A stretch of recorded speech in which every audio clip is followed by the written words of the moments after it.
ברוכים הבאים לתוכניות הכוח של המילואים.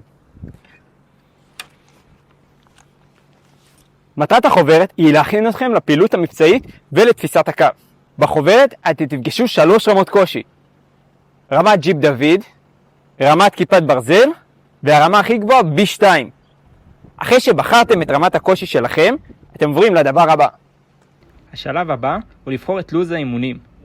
לדוגמה, אם אני ברמת ג'יפ דוד, אז אני בוחר משלושת האופציות שיש לי כאן.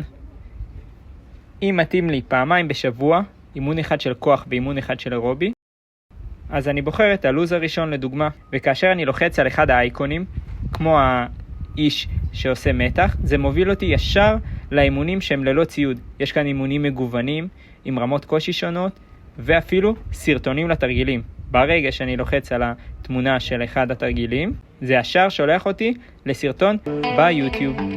וכאן אני מבצע בעצם את הסרטון עצמו, ואני חוזר חזרה.